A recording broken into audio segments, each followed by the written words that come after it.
أعوذ بالله من الشيطان الرجيم بسم الله الرحمن الرحيم انطلقوا چلو الی ما اس چیز کی طرف کنتم بہ تکذبون جسے تم جھٹلاتے تھے انطلقوا الی ظل چلو ایک سائے کی طرف ذی ثلاث شعب جس کی 3 شاخیں ہیں لا ظلیل ولا یغنی من اللہب نہ گہرا سایہ ہے اور نہ ہی آگ کی چنگاریوں سے بچانے والا ہے انہا ترمی بشرر کالقصر بے شک پھینکتا ہے شعلے محل نما کأنہ جمالۃ صفر مثل زرد اونٹ کے ویل یومئذ للمکذبین ہلاکت ہے اس دن کے جھٹلانے والوں کے لیے۔ کل کے درس میں اللہ تعالیٰ نے قیامت میں زندہ کرنے کی کچھ دنیاوی طور پر انسان کی پیدائش اور اس کو ملنے والی نعمتوں کے تذکرے کے ساتھ جو ہے دلائل دیے۔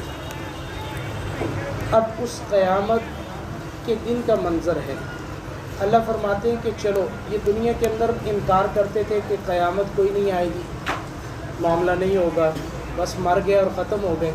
تو جب قیامت آئے گی میدان حشر میں سارے جمع ہوں گے تو جنت بھی سامنے نظر آئے گی اور جہنم بھی سامنے نظر آئے گی۔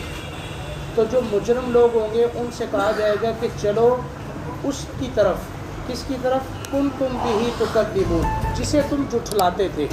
دنیا کے اندر تمہیں یقین نہیں تھا کہ مرنے کے بعد زندہ ہونا ہے اور اپنے اعمال کا خمیازہ بھگتنا ہے، یہ دنیا کے اندر تمہیں یقین نہیں تھا، تم نے آخرت کی تیاری نہیں کی اور تم جھٹلاتے رہے ہو، تو اس لیے تم آج دیکھ لو تمہارے سامنے وہ آگ ہے، اب اس کی طرف تم چلو۔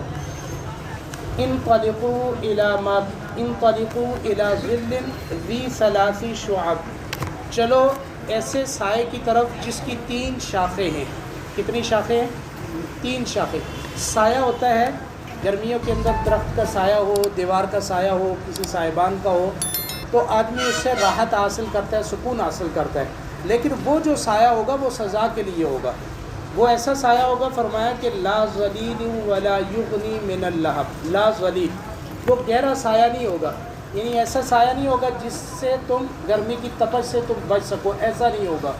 ولا یغنی من اللہب، لہب کہتے ہیں آگ کے شعلے کو، ولا یغنی، لا یغنی یعنی نفع نہیں دے گا، کفایت نہیں کرے گا، وہ آگ کے شعلوں سے تمہیں نہیں بچائے گا، یعنی وہ سایہ ہوگا لیکن وہ سایہ کیا ہوگا؟ وہ بادل ہوں گے، وہ کیا ہوں گے؟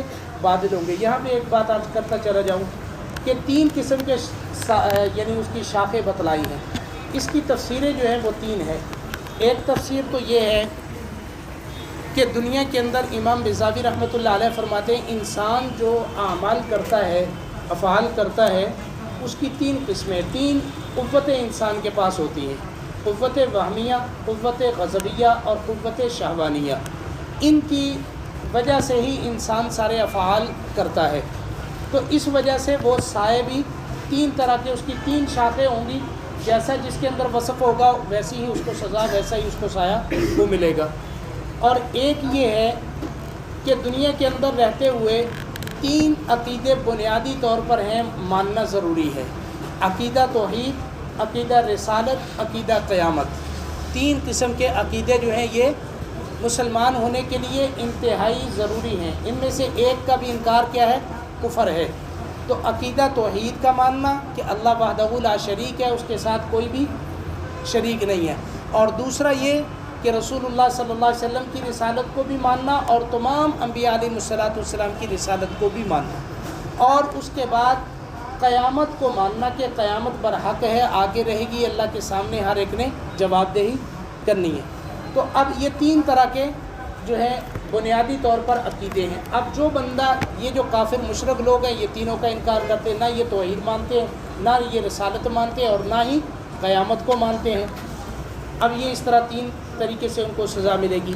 اور دوسرا یہ ہے کہ انسان جو مسلمان ہوتا ہے اس کے لیے 3 چیزیں اور ضروری ہوتی ہیں۔ تیسری تفسیر اس کی یہ ہے کہ جب یہ انسان کسی چیز کو مانتا ہے تو اقرار باللسان، ज़ुबान से इकरार करता है, कलमा पढ़ता है, ला इलाहा इल्लल्लाह मुहम्मदुर रसूलुल्लाह पढ़ के ये मुसलमान होता है। ये क्या है? ज़ुबानी तौर पर इकरार है। अब ये जो ज़ुबान से कह रहा है तस्दीक़ुन बिल क़ल्ब, इस जो ज़ुबान से इसके अल्फाज हैं वो इसका दिल भी उसकी तस्दीक कर रहा हो। अगर दिल तस्दीक नहीं कर रहा होगा तो ये तो मुनाफिक होगा। ये क्या होगा? मुनाफिक होगा। तो ये तो बहुत बड़ी ख़तरे की बात है। तो अब ये जो कह रहा है, ये जो इसका ज़ुबान से दावा है कि मैं मुसलमान हूँ, मैं अल्लाह और उसके रसूल के मानने वाला हूँ, क़यामत को मानने वाला हूँ, तो अब ये इसका दिल भी उसकी तस्दीक कर रहा हो। अब पता कैसे चलेगा? तीसरी बात कि ये बंदे का दावा है और ये बंदा सच्चे दिल से मुसलमान है, ये पता कैसे चलेगा? वल अमल बिल अरकान, इस्लाम के जो अरकान हैं ज़ाहिरी तौर पर जो हमारे ऊपर फ़र्ज़ हैं, नमाज है, रोज़ा है, हज है, ज़कात है, ये मामलात जो हैं ज़ाहिरी तौर पर आदमी करेगा तो पता चलेगा कि ये आदमी मुसलमान है। समझ आ रही मेरी बात? बाज़ लोग कलमा पढ़ लेते हैं, नमाज़ पढ़ी ना पढ़ी, भाई ये अरकान इस्लाम में से है। कैसे पता चलेगा ये हिंदू की दुकान है, ये ईसाई की दुकान है, ये मुसलमान की दुकान है? पता तब चलेगा जब आज़ान के वक़्त में एक आदमी उठकर मस्जिद की तरफ आएगा तो हम कहेंगे ये मुसलमान है। हम क्या कहेंगे? ये मुसलमान है।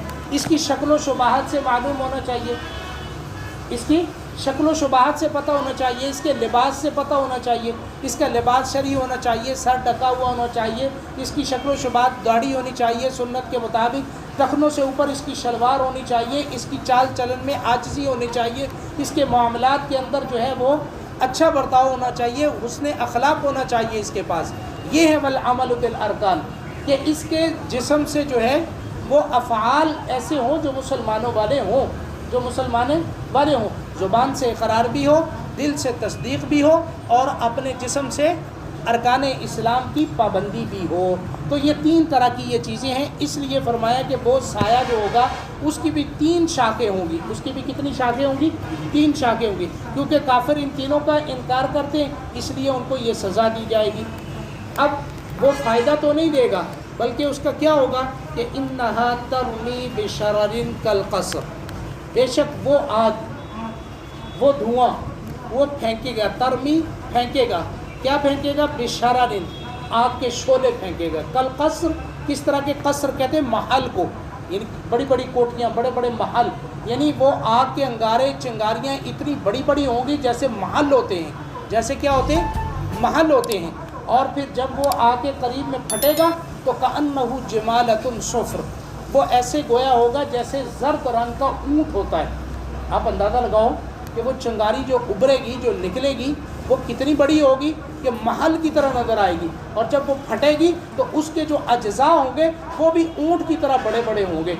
ये दुनिया के अंदर तो चिंगारियाँ इतनी इतनी उड़ती हैं ना, वो ऊँट की जितनी चिंगारी होगी, आप अंदाज़ा लगाओ आग की जो जहन्नम के धुएँ से चिंगारियाँ निकलेगी। इस वजह से और फिर ये भी फरमाया कि मैदान माशर के अंदर हदीस में आता है जिसका मफ़हूम है कि मैदान माशर के अंदर जब लोग जमा होंगे, जैसे बेहिसाब जन्नत में जाने वाले हैं इसी तरह बेहिसाब जहन्नम में जाने वाले भी लोग हैं।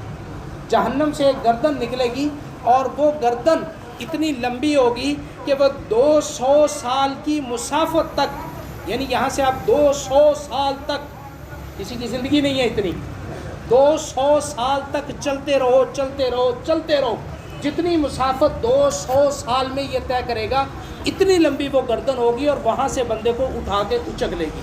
और वो बंदे कौन होंगे?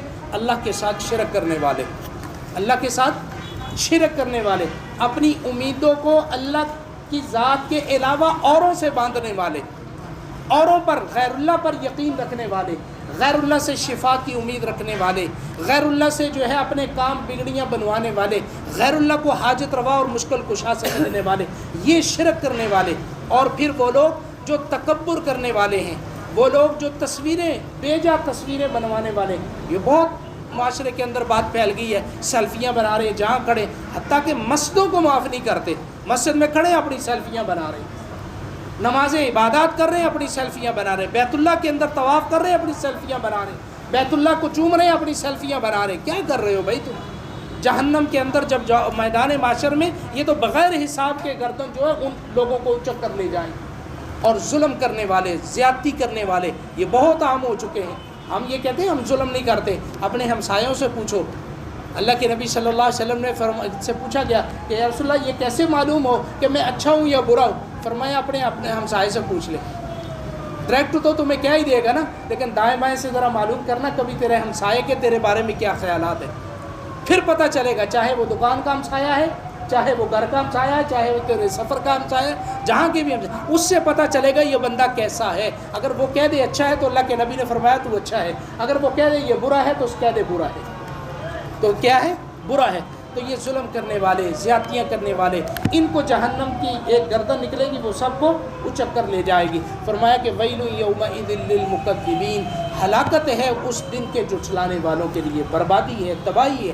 اللہ مجھے اور آپ کو آخرت کا یقین نصیب فرما کر آخرت والے اعمال کرنے کی توفیق عطا فرمائے جن اعمال سے نجات ہوگی۔ الحمدللہ رب العالمین والعاقبۃ للمتقین والصلاۃ والسلام علی رسول